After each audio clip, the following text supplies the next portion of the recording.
police started coming, they started lining up, right? And they would do this thing, they would wait till the media left, where they would hurt people. So the police started lining up, and at least one or two of them got those long wooden bullet clubs that looked like South Africa to me. So I went, darted out, and kneeled down and prayed, right? I didn't know what else to do, right? You know, they promptly and unceremoniously picked me up and threw me in the back of a blood-stained car. So they had beat someone, and so I'm in the back of a blood-stained police van, right? But they were so hastily putting me in the van that they didn't frisk me, so I had my phone. So I took pictures and that kind of thing. And the young people wouldn't leave. They said, we're not leaving until you give us our preacher back. And that's the night I was born again.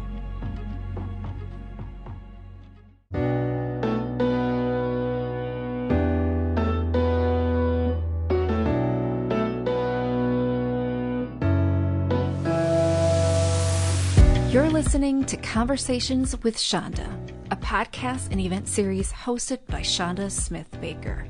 Through this podcast, the Minneapolis Foundation is leading our community on a tough but revealing path of discovery and civic action.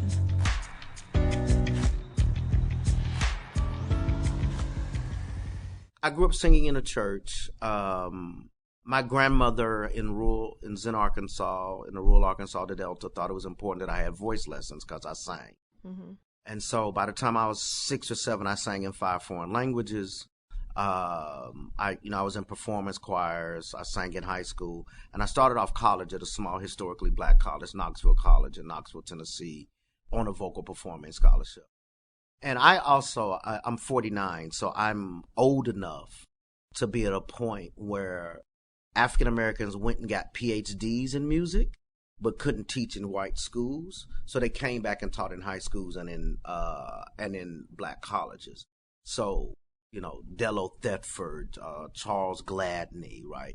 So I was around folks who had been trained in the classical arts, who came out of the black tradition of music, but who had a real serious investment in continuing a legacy of music. So I was around some of the best teachers in music. Went to college on a vocal performance scholarship, and I just wasn't good as the other guys. I mean, just and women, right? So I Kenny Springs, or there's a gentleman in St. Louis named Kenny Lester. I watched him change keys 7 times in a song, mm-hmm. Right? So I was and I just wasn't as good as them, to be honest. And then I got politicized in college. And so I kind of went away from singing. Of course, I always sang. I was in a college band called Collage. I was in this terrible Afro punk hip hop fusion band called Africa, spelled with a K. We were the 80s. We were spelled with a K. Oh God, we were so terrible. I pray to God there are no pictures of me from in that era with my tie-dye. Anyway, and patchouli. And patchouli. So you believe in music's power to heal, yeah. To educate, to change, to inspire? It's been really interesting to me that I wound up coming back to music. I threatened to do a record for 10 years. There's a woman named Anasa Troutman who actually discovered India Arie. Okay. And she ran a label called Groovement out of Atlanta in the mid-'90s, when the kind of burgeoning neo-soul movement. And so I've been talking to Anasa. I've been threatening to do a record for 10 years, and then Ferguson happened. And so after a year of being in the streets, arrested 4 times, facing up to a year in prison, going to trial, I just had the blues. Mm-hmm. And so I just jumped on a plane and I went to San Francisco. I went to the Bay Area where my friend has a house. I could kind of chill out. And I met a young person named J. Marie Hill. So Jay and I we had met earlier at the convening for the Movement for Black Lives. I watched pepper spray off of them from a protest. We didn't talk. I just watched it off them and then went on about my business. So we met again in the Bay Area, and we wrote 11 songs in 6 days, did a show in the 9th day. Mm-hmm. I raised some money. We did a record and went on tour. Mm-hmm. And so we toured that record for about a year, and then I got offered a solo deal. And so I took that deal. The North Mississippi All-Stars produced that record. We recorded it at Zebra Ranch, mm-hmm. which is a studio. This is where Aretha Franklin and the Rolling Stones. It's just a barn in the backwoods of North Mississippi. Mm-hmm. Their father Jim Dickinson, and then they took me on tour with them. So I toured the world. I toured the U.S. and the U.K. with them. Incredible. And so I got into the music game, and then once we did the Tiny Desk, I went from being an activist who does music to like, he's a serious musician. Yeah. And so that transition, and I've just seen music impact people's lives in a way that my speech defying and organizing, or books for that matter, have not. And it's been quite powerful. Mm-hmm. There's not a point ever that I would be arrested and talk about it in the matter-of-fact way that you just did. Mm-hmm. So in Ferguson, you showed up there. Why? Well, so I went to high school in St. Louis. So my family started migrating there in 1952 and fleeing the Jim Crow South in search for decent and living wages because there's factories. So there was Boeing, Monsanto, Chrysler. There were places they could go and get decent living wages by virtue of a strong union movement, as well as fleeing the legacy of white supremacy that was the Jim Crow South and American apartheid. So when my grandmother died, I subsequently followed my aunts and uncles to St. Louis when I was 14. So I'd gone to high school there. I was actually at Stanford doing a visiting residency in the King paper. So I had spent 6 weeks studying King's late life. Particularly, Trayvon had happened in 2013 in terms of the trial. So I'm interested, how does King respond to police brutality and that kind of thing? So, and somehow King's his longest interview is in Playboy magazine, January 65 or 66. And it's just because the Playboy interviewer wouldn't leave him alone. And he says so King, for some reason, is super self-reflective. So he talks about all of his mistakes. So I'm watching this, and then I get a text from a colleague who's saying, have you paid attention to what's going on in St. Louis? And so I start checking social media, and I start getting texts, when are you coming home? I didn't think much was going to happen. St. Louis doesn't have like a strong radical history in my memory. And so he got killed on a Saturday, Thursday, I was on a plane home. In between those times, right, I had been trained at the Highlander Center. Mm-hmm. I'm a child of SNCC. I've been named and worked with Kwame Ture, Stokely Carmichael. So I had the requisite skills. I was tutored by James Lawson, who Martin Luther King calls the greatest theoretician of nonviolence in the world 3 days before he's assassinated. So I had the requisite skills, and I had done organizing around the country. Mm-hmm. And so I had the requisite skills, and so I went because, folks were saying, when are you coming home? So I went home. And then when you got there, you didn't just go home and sit and observe. You went there and got immersed. You were arrested. Why? I went, we had two options, right, in terms of that. So I knew a lot of the media who were coming there because I lived in New York for 10 years and had done organizing. So they were calling. And one of the things I learned is that when King goes to Watts, right, and I'm not saying I'm Martin Luther King, mm-hmm. But when King goes to Watts, he does a press conference in the hangar as soon as he gets off the plane. So so you have to think in 1960, Watts is 64, right? Yeah.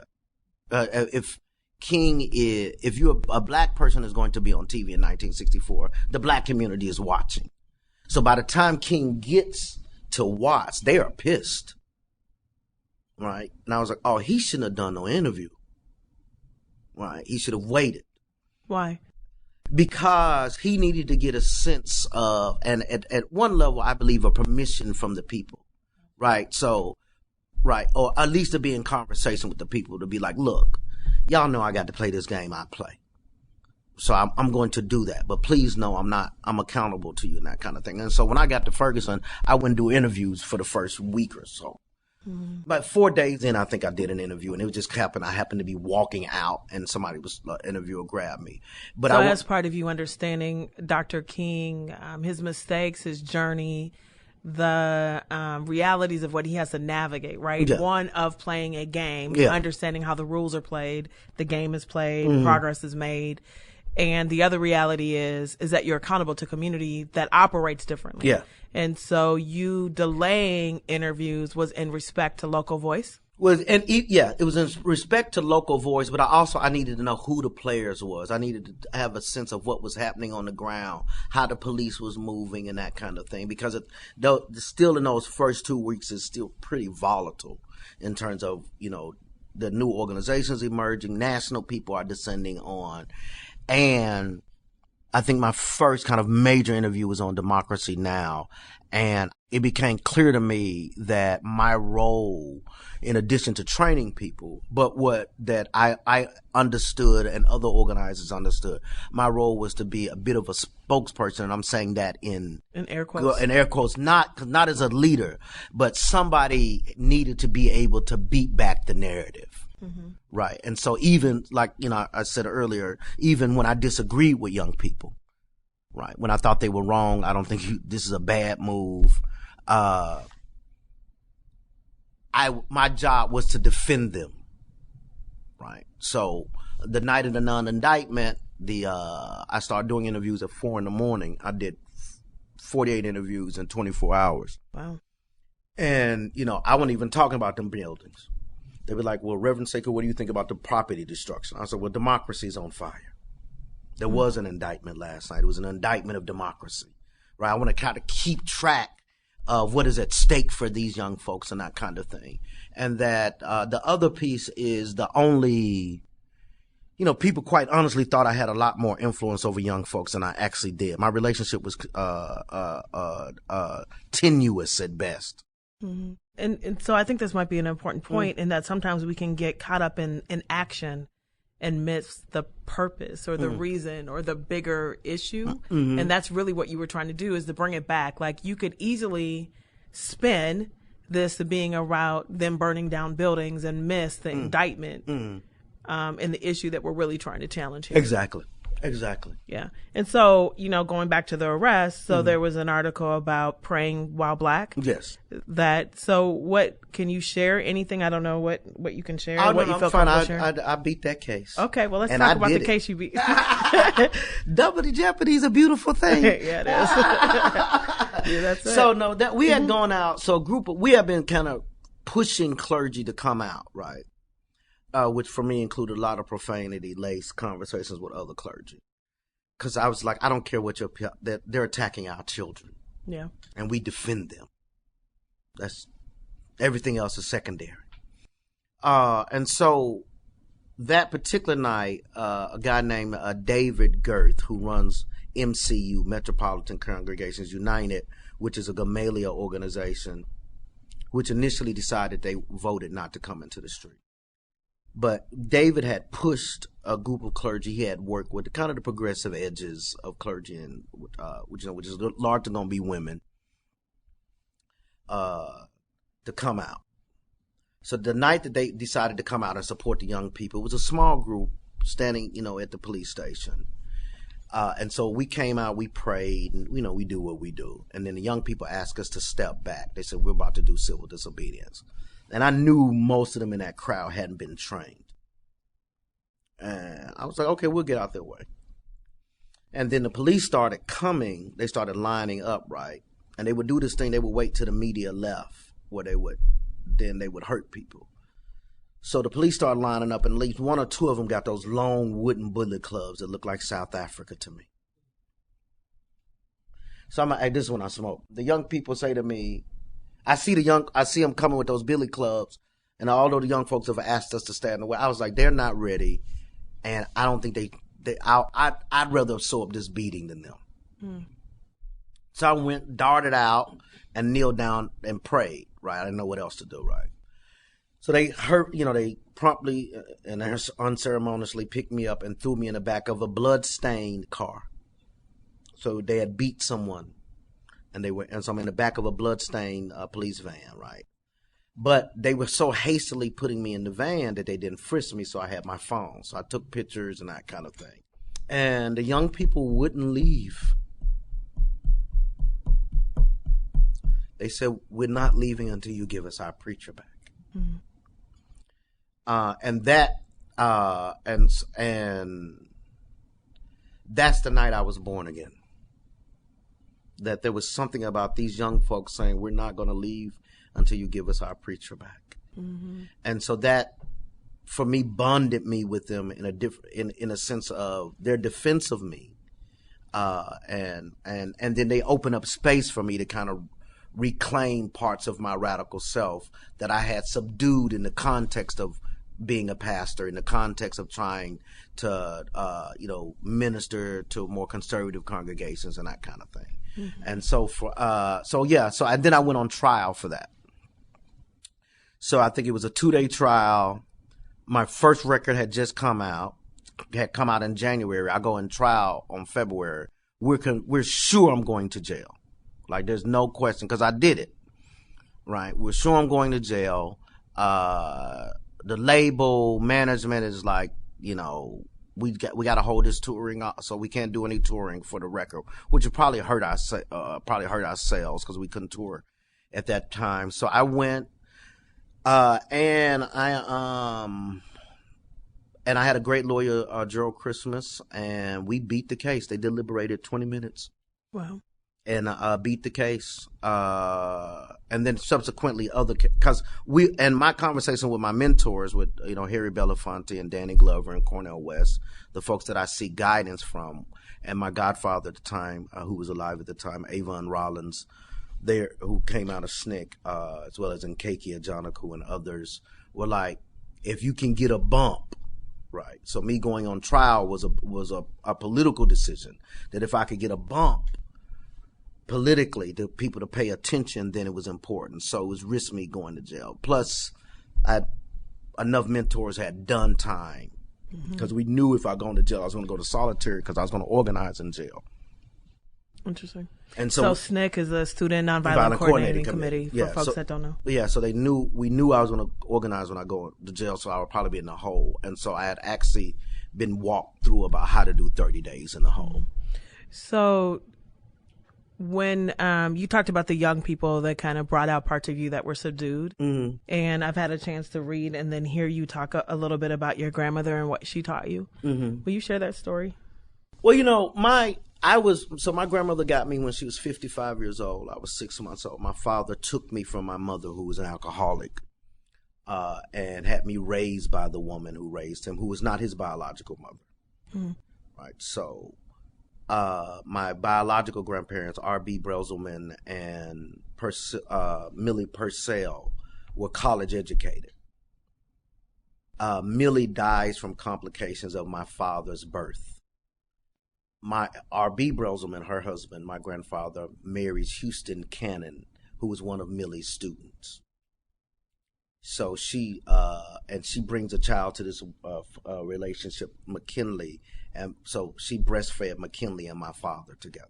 He dies, and then she remarries a man named Coon Lucas. He was so light-skinned that white folks called him Coon as a racial slur to distinguish him from the white like Lucases. Right. But the house that I came to as a child was a plantation house that Coon inherited from. So our pigsty is where the slaves used to live. And so I was raised initially in this plantation house with just me, my grandfather, and this old man. Because he was so old when I met him, right? When I just remember an old man in a chair. He died, and then my grandmother subsequently married a man named James Thomas, who was an elder in the Church of God in Christ.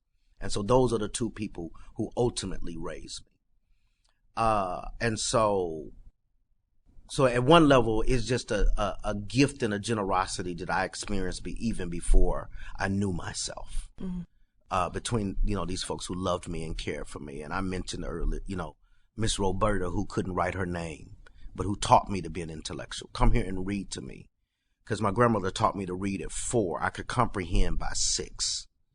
And so I would read her mail to her about, no, they want to take your land.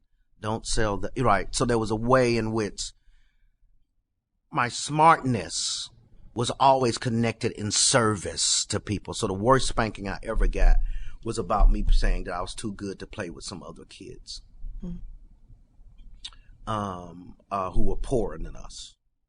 And so there was a way in which they moved in the world. So my grandmother wasn't a rah-rah activist, right? Now, she did carry a pistol in her purse, and white folks where I'm from feared her. Right, they did, and I figured it out. My uncle was like, "Well, she carried a pistol in her purse, because her RB had taught her how to shoot.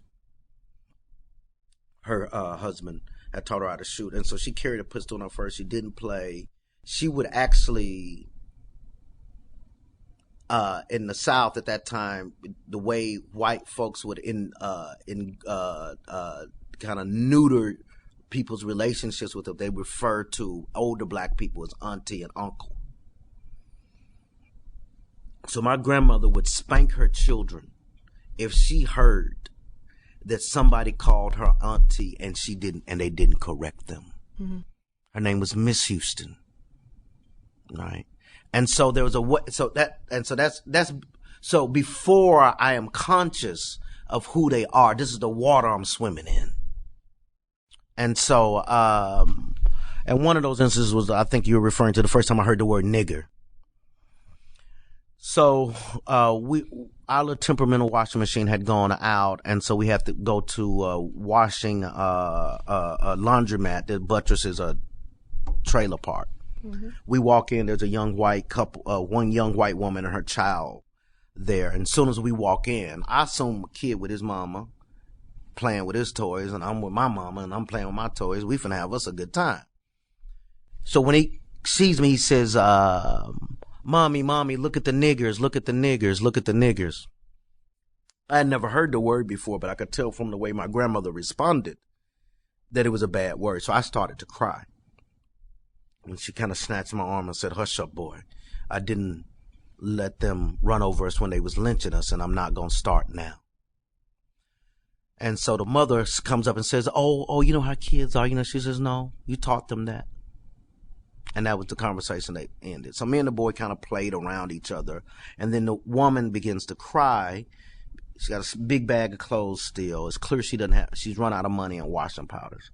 My grandmother walks over to her, gives her $10 roll of quarters, and gives her a brand new box of washing powders. And on the way out, she says to me, boy, we speak truth with grace. And it's like, yes, ma'am. I know rather that has been my philosophical orientation as an organizer. How do we speak? And it's not that I've always been good at it, mm-hmm. but the thing that I'm always aspiring to the greatness that raised me. Mm-hmm. And so I'm aspiring to what does it mean to kind of speak truth with grace, to be kind and loving, even when we're in disagreement. This is not to say don't be in spaces that you're not safe.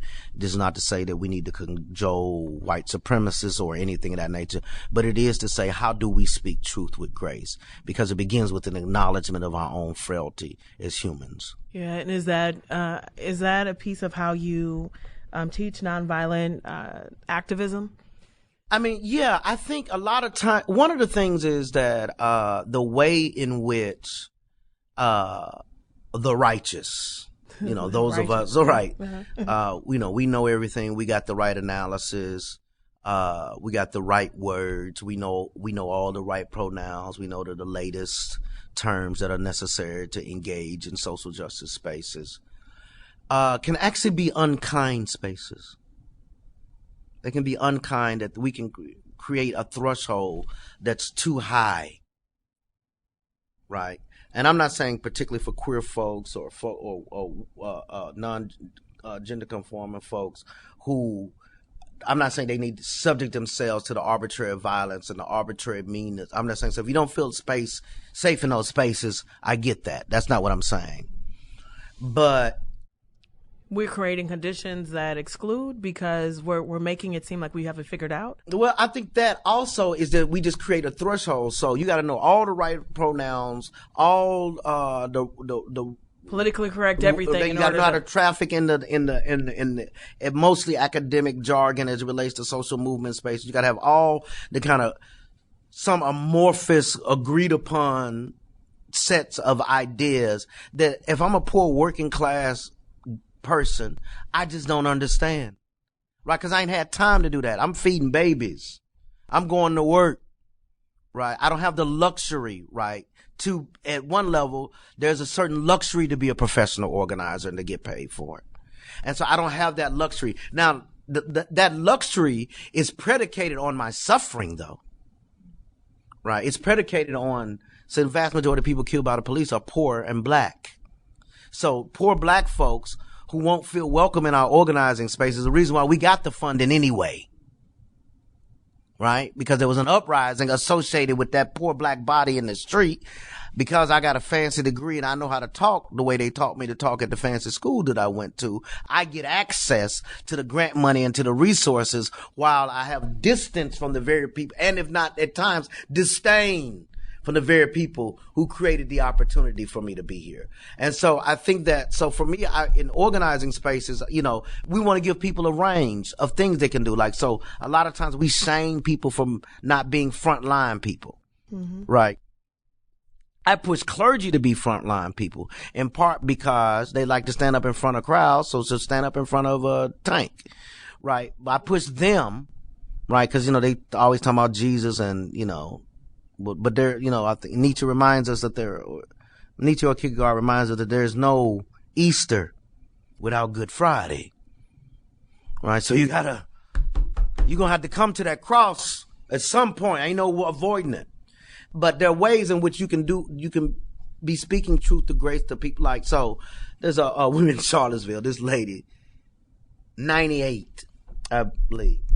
So she comes up, she says, Reverend, now when I get arrested, do I keep my bail money in my bosom on me, or do I? And so I'm thinking to myself, I'm not gonna let you go get arrested. So I'm looking at our kids like, what are you doing? They said, we can't do nothing with her, right? I said, Mother, we already got bail money. She said, well, that's for the young people. I said, well, how about this, Mother? What you like to cook? Oh, I love to cook this. I said, well, why don't you cook for them? Right? So when they come on out, they have something to eat. She said, I think I can do that. Right? Right. So people can cook for people who are protesting. You can do jail support. You can be a legal observer. You can do, if you're an elite, and you can call a judge who goes to your congregation and say, let them babies out. So there's a way in which there's because militant nonviolent civil disobedience is multi-layered.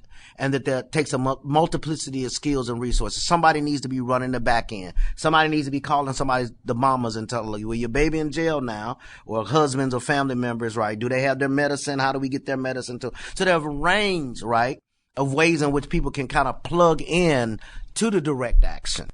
And so I want to keep track of that because it takes a multiplicity of forces necessary in order to just make to make an action be successful. Mm-hmm. One of the things I've been thinking through is the way in which, because people are in such crisis, and particularly if you're coming from queer communities where you've been put out of your family, there's no place for you to worship and gather, that there's actually a lack of ritual. You don't get a chance to do ritual every day. And so because you don't get a chance to do ritual, the movement becomes your ritual making space. So it stops being about a target. It's like, oh, we did this dope protest, but you ain't getting nothing out of it. But it's about that. It's really about the ritual itself, because people don't have ritual in their lives. And then I think the other challenge of movement spaces is that there is a lack of that the movement space, that there needs to be a distinction made between movement space and therapeutic space. Right, so the movement space, right? So I have to be safe in the movement space. And I'm not saying be in places you'll harm. I'm just saying, but we can't get no work done because I'm worried about your goddamn feelings. for a lot of the organizers, and particularly if they're queer, they were on the edges of their own communities. And so if they're on the edges of their own communities, right, one, they're not pulling upon the cultural resources of those communities, right? Like, right. So my grandmama and them know about legislative defeats, but existential victories. Right? So they say stuff like, this joy that I have, the world didn't give it to me and the world can't take it away, right? That's a disposition to the world. So, right, if you a young person and you ain't got that weight, you don't got that anchor on you, you just here kind of floating out. You ain't got no covering. You're like an orange without a peel, right? So, and if you squeeze it too hard, it's going to get all over you. I am responsible to the people. Like that, I have a responsibility to those people, and there are certain ways I'm going to engage in the world because I have a responsibility to them. Now, if you weren't trained that way as an organizer and you haven't seen it modeled, it becomes increasingly difficult. So I'm not saying the only reason I ain't sold out, I ain't been given an opportunity because I don't get invited to the sellout meetings, right? Yeah. Right. But it's because I have a disposition by virtue of who raised me politically. Right. And the people that mentored you, right? Like, so you're rooted in people that have lived through some stuff, that have had some victories. And I don't, because I haven't, like as a straight black boy in the church who talked pretty good, right? I have a different relationship to the church. I was affirmed. Yeah. And in movement spaces, I've always been affirmed. But also, I think about Sepna Clark, yep. Who ran the Freedom School, Citizen Schools, yeah. And Dorothy Cotton, who took me to Palestine. Did she really? Man, she is something. I've had a chance to sit with her a couple of times. She passed a few, about a year, yeah. So, it's funny. This is how we got in Palestine. So she's in a wheelchair. So we roll up to the customs to get into Israel, and they said, "What are you here for?" I was like, "To see Jesus." They said, "Where you going?" I said, "Wherever Jesus was. I'm so glad my mama lived long enough so I could bring her where my Lord and Savior was." "Where you gonna go?" "Wherever Jesus was. We're gonna go to Bethlehem. We're gonna go to Nazareth. I'm just so happy to be with my Lord and Savior." They said, "Come on in." That's awesome. And then on the way out, they was like, "Where did you go?" "Wherever my Lord was." Come on, Phil. That's great. And why did you focus on the faith community in your training? And then how many people have you trained? So we've trained through the Deep Abiding Love Project. So I'm at one level, just the front-facing part of it. A woman named Gretchen Hunhold and Elizabeth Paget are really the people who are carrying the infrastructure, as well as we worked with a woman named Leslie McFadden and Cola Masters, and also here a guy named Thomas Hood that we've worked with to do training. Thomas does he's a medic, so he trains people on how to do triage on the ground. So typically, well, one, my first name is Reverend, so I'm in the fraternity, and I mean that as fraternity. Right. And so there's a way in which I can enter in religious spaces, particularly I'm third generation in the Church of God in Christ. There's a way in which I can enter in religious spaces with a certain set of privileges, right, that my queer and women counterparts can't do, right. And so because I am a son of the church, I traffic in the language. I know the discourse. There's a certain set of like for instance, in the foundation world, there's a certain set of epistemological framework that you have just from being in the foundation world, right? There's a language that you use. There's a certain set of, dialogical assumptions, right? So as a child of the black church, I just know the discourse, right?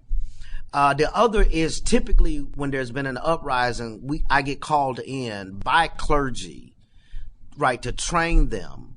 But also they think I got some special power with young people, which I don't. It's just that I'm just out there, right? So it's not like I don't have any special contact. I'm just out there. I'm going to defend them even when I think they're wrong, right? I'm going to curse them out at my dinner table, right? But I am going to break bread with them. So cities will call me in. We don't go anywhere we're not invited. And so they'll call us in to do the work. And in doing that work, I think also, I still think clergy matter because I think that's where our people are. I think the vast majority, you can't organize black and brown people in the United States and not deal with some form of religious institution. Mm-hmm. Like, that's just because that's where people live, in terms of their interior lives and that kind of thing. And I love the church. I love the tradition. I'm second only to James Baldwin as his most critical son. Do you, you talk about we don't need, I can't remember what you said, but that we need freedom fighters. Yeah. And, I think in the thread of the conversation, we might have an image of who that is. Mm-hmm. And through my listening, it seems like there's a place for everyone. Yes. Even if they're not polished on the issues, there's a place and space for everyone to be involved with freedom fighting. Well, yeah, I'm quoting the great Ruby Sales, SNCC activist, who says that we don't need allies, we need freedom fighters, particularly talking to white folks, right? The white folks need to have a relationship to movement work that is not about neither guilt nor tokenism, right?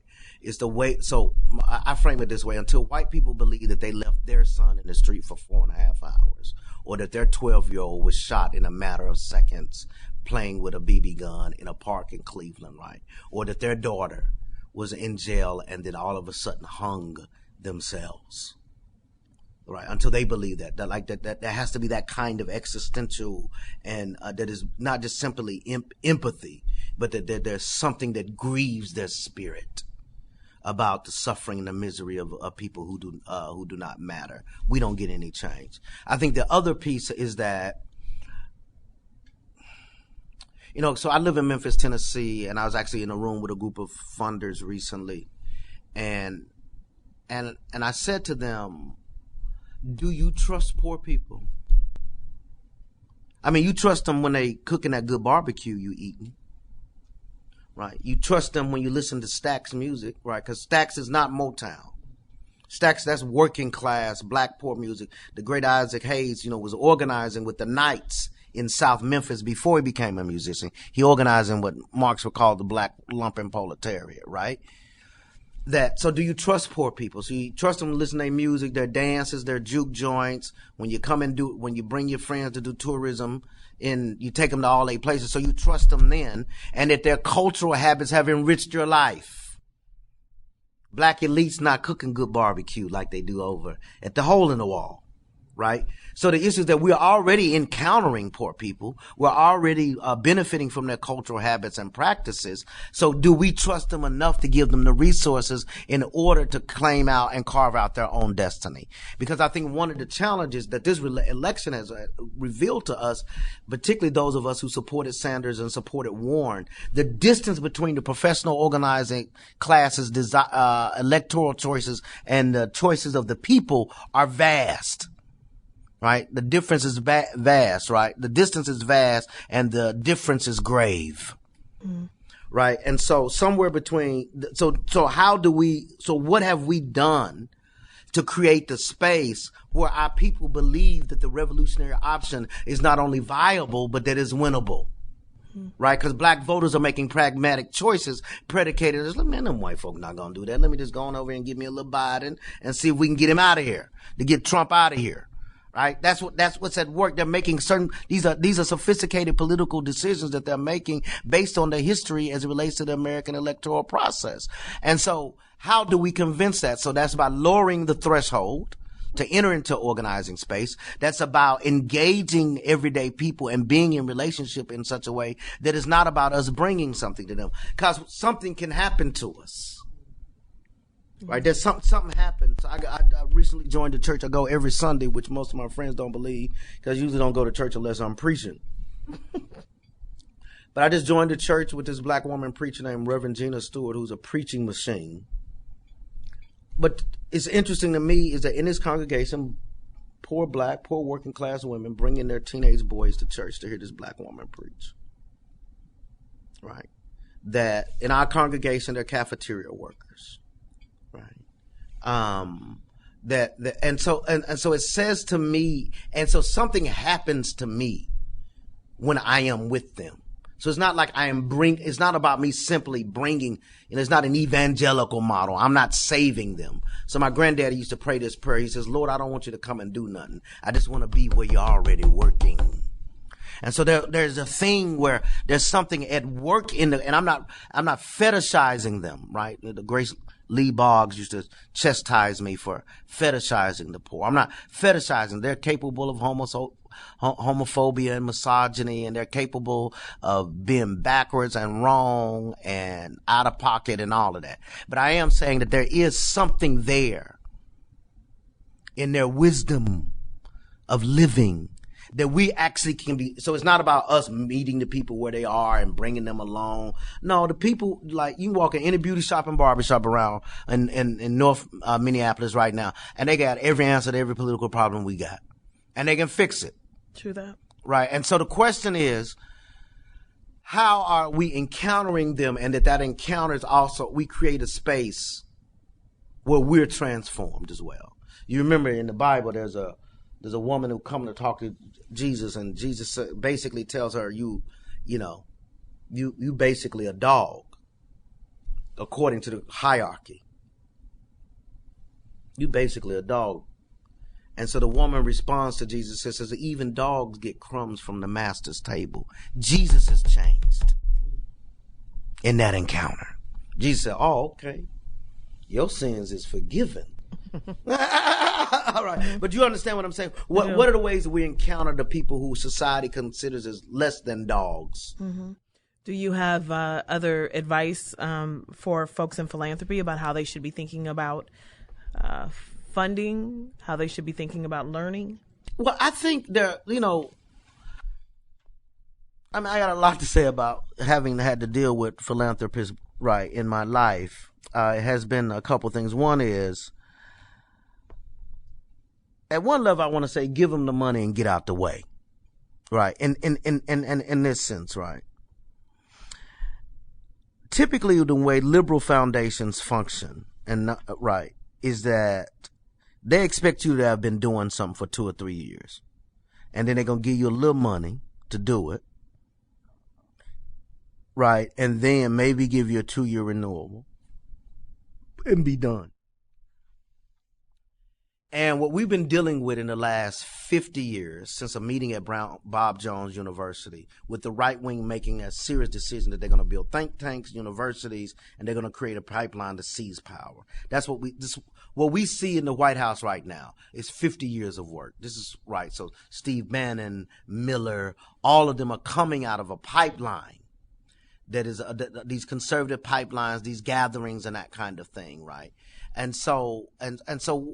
But they were making investments in long-term work. They were looking at the long game. So how can foundations think about what kind of infrastructures can we build that are necessary to beat back this moment? So we're talking about a long game. Mm-hmm. And we're not talking about beating back the GOP. We're talking about beating back what? We're talking about beating back fascism and Nazism, right? Prior to now, the left, we like to throw the word Nazi and for everybody was a fascist around, really. Well, no, we're clear now that we got Nazis and Nazi sympathizers in the highest levels of government in the United States. There's no debate about that now, right? And so when we think about beating back the level of vitriol and what I would call the spirit of this age, right? Because one of the things that we're wrestling with since 2008 is what I would call a Zeitgeist der Ängste, the spirit of the age of angst. Mm-hmm. And what language is that? The German. So okay. The Germans have a wonderful, these wonderfully long words. So Zeitgeist, spirit of the age of angst. Angst is that wonderful German phrase that cannot be encapsulated in English. It's this uneasiness of the soul. And so we got this spirit of age of angst, right? So everybody's anxious in part because of the economic crisis and that kind of thing. And so long-term steady is the only thing that beats that, right? And so I would say that how you think about funding long-term, and also in terms of funding long-term, is that how are you funding base building? So because one of the challenges, right, is that that base building work is not the priority, right? And so meaning that, like, how are you gathering groups of people together and building their capacity to speak their own special truth to the world? And the results may not happen immediately.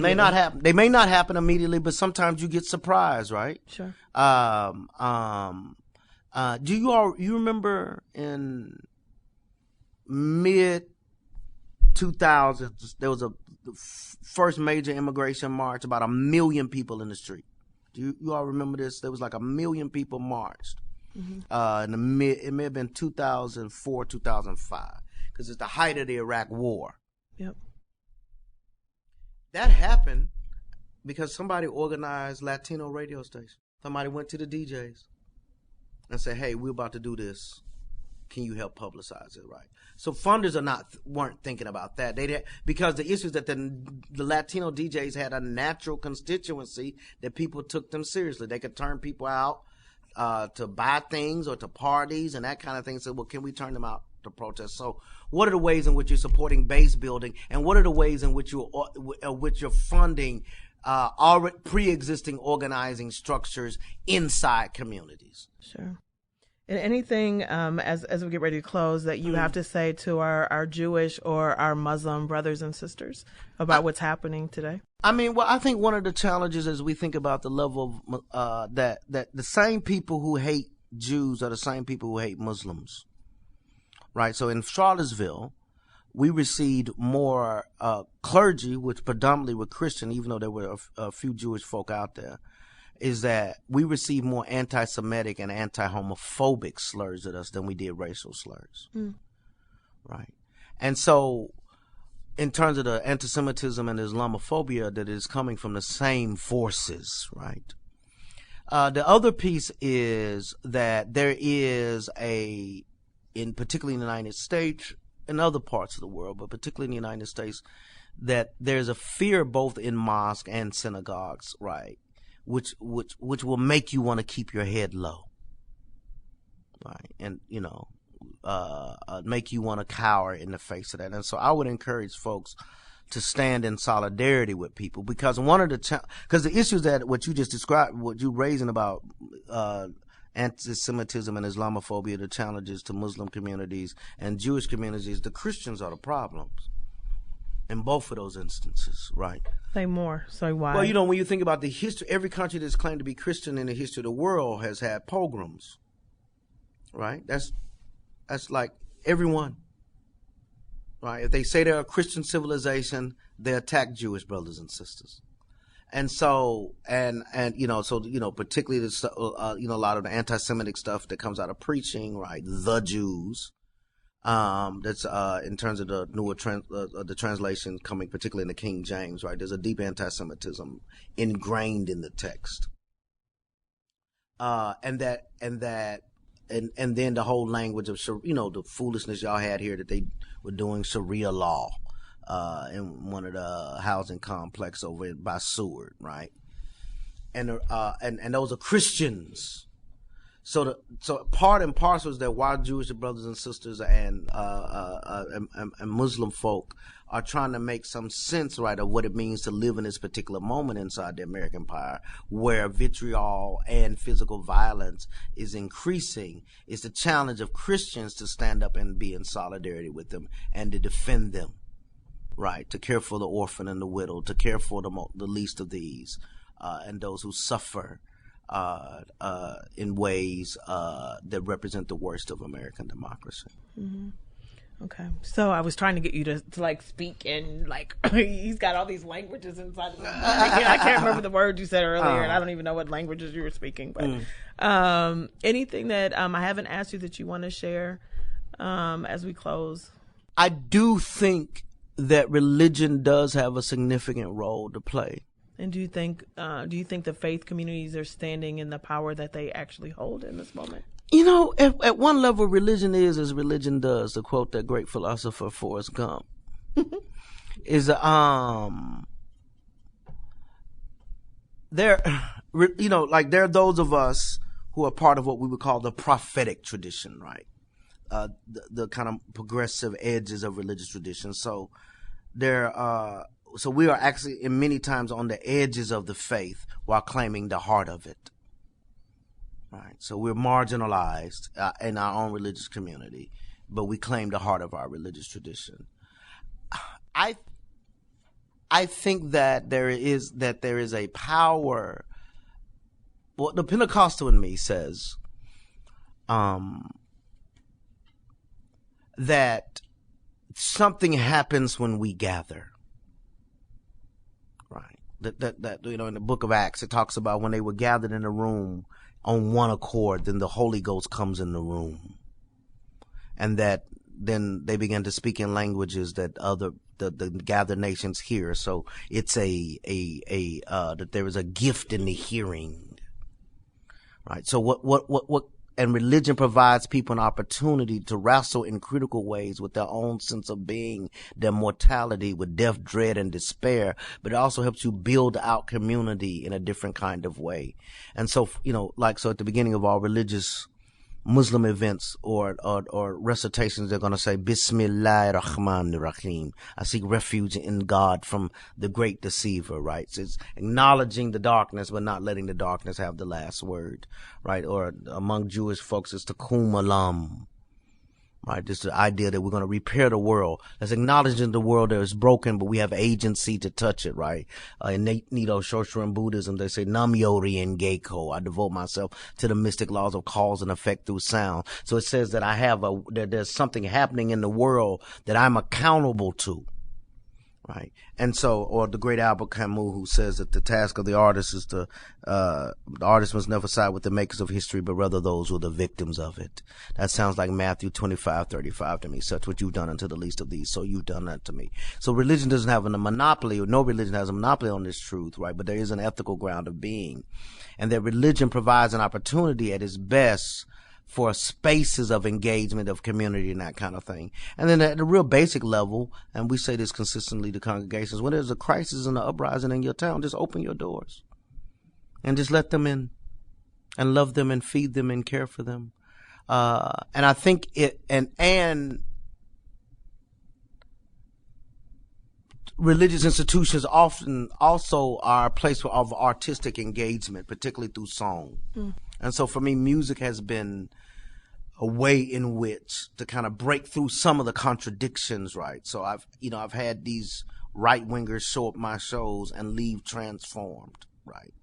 And that has more to do with the power of the music than anything else. And so I would say, lastly, what are the ways in which we're taking seriously the arts and take seriously artists, not as parenthetic, not as just an add-on to the program, but what are the ways in which art can break us open, right? So when we see the Alvin Ailey dancers, particularly do Revelations, right, that something should happen to us, right? Or we see, we hear Aretha Franklin when what she takes respect and transforms it into a feminist anthem, right?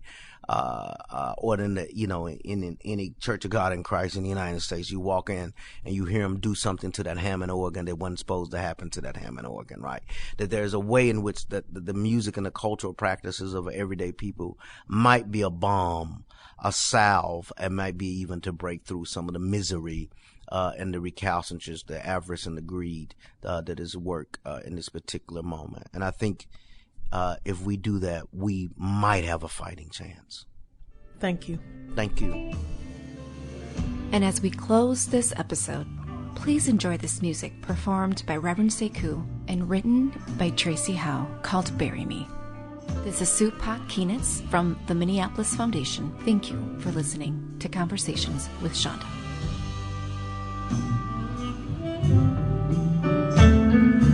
Bury me in the struggle for freedom.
the struggle for freedom. In the arms of someone who knows my name. Cover me in love as the struggle it goes on. Say my name. Say my name. Say my name. Say my name.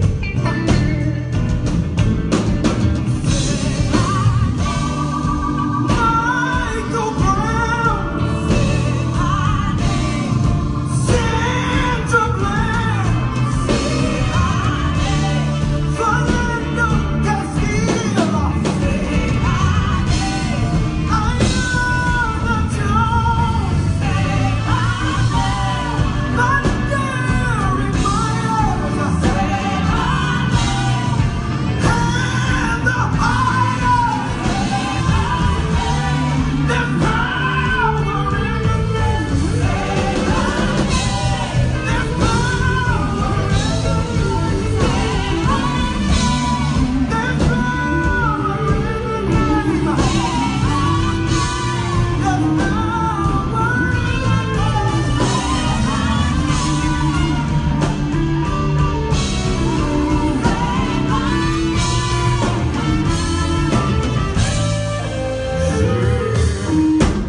my name to something beautiful is born. Say my name to something beautiful is born. Say my name till something beautiful is born.